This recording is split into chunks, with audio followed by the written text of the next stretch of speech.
Romeo और Juliet हीर और रांझा के लिए सबसे बड़ी प्रेम कहानियां त्रासदी हैं। परवीन बाबी और महेश भट्ट की रोमांस की कहानी एक ऐसी दिल दहला देने वाली कहानी है जिसे सुनकर आप रोंगटे खड़े हो जाएंगे। अभिनेत्री की जयंती पर हम स्मृति लेन की यात्रा करें।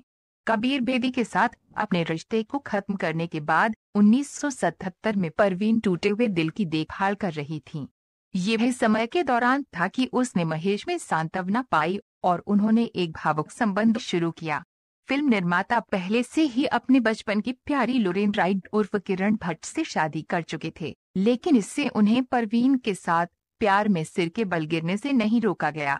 वह अपनी पत्नी और बेटी पूजा के साथ बाहर चला गया और परवीन के साथ रहने लगा। 1979 में एक शानदार शाम तक सब कुछ उनके प्यारे रोमांस में परिपूर्ण था।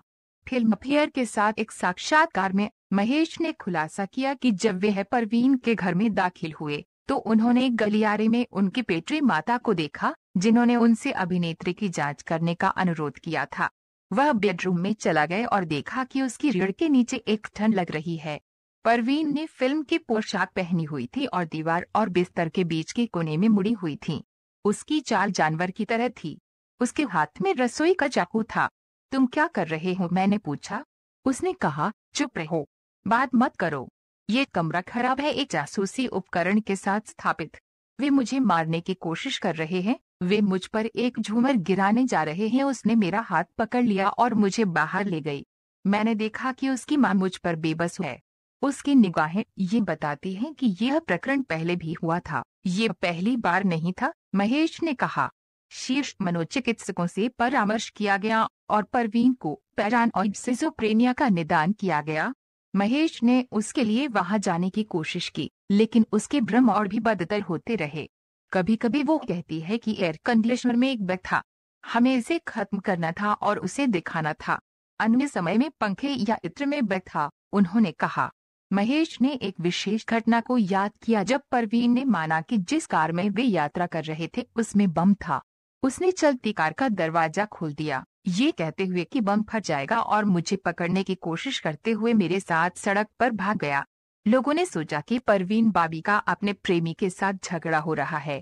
किसी तरह मैंने उसे गले से लगाया, टैक्सी की और उसे घर ले आया, उन्होंने कहा। उन्होंने टाइम्स ऑफ इंडिया को बताया, ये दृश्य डरावना था। मैं गले सड़ी में घुस गया और परवीन नर्वस ब्रेकडाउन की एक श्रृंखला से गुजरी। मैं ट्रॉमा और 2.5 साल के लिए खुद के नरक से गुजरा। जब हमले नियंत्रण से बाहर हो गए तो डॉक्टरों ने कहा कि इलेक्ट्रोकन्वल्सिव थेरेपी एकमात्र विकल्प था, लेकिन महेश नहीं चाहते थे कि उनकी महिलाएं उस दंगल से गुजरें। उपचार के इस विशेष तरीके के लिए उनके विरोध ने फुसफुसाते हुए कहा कि वह एक उपयोगकर्ता था जो नहीं चाहता था कि उसके लिए सबसे अच्छा क्या था।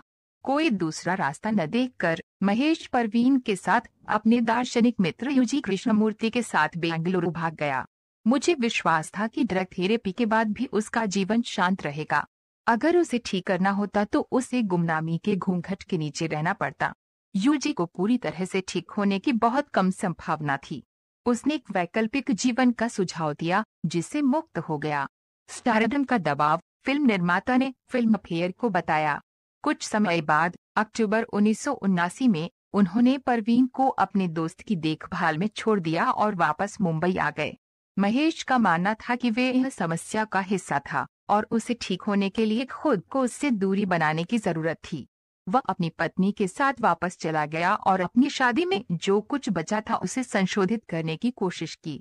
उन्होंने अपनी सफलता की फिल्म आर्थर को लिखना शुरू किया और इसे कैथोलिक माना।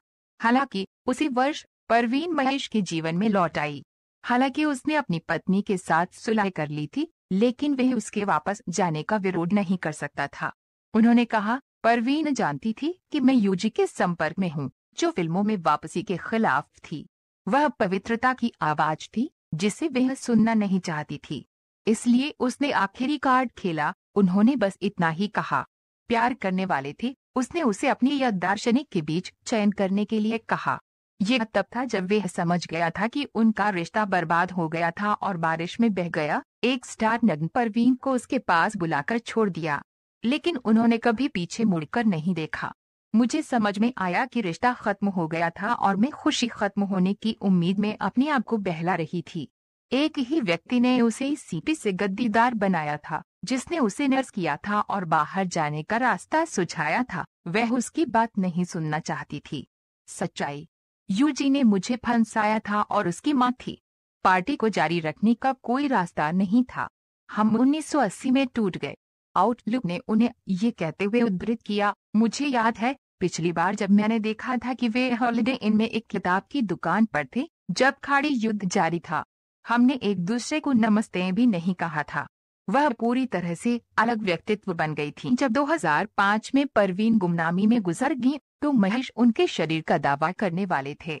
मुझे लगा कि अगर उसका कोई रिश्तेदार सामने नहीं आया तो मैं उसे दफना दूंगा। वह मेरी सफलता का स्प्रिंगबोर्ड था। आर परवीन के साथ उसके रिश्ते के आधार पर मेरे पुनरुत्थान की जीवनदायी बन गई। आप इस परिभाषित वाटरशेड त्रासदी और मेरे आख्यान को दूर करें। बंद हो जाता है। मैं उसे ये सब देना चाहता हूँ।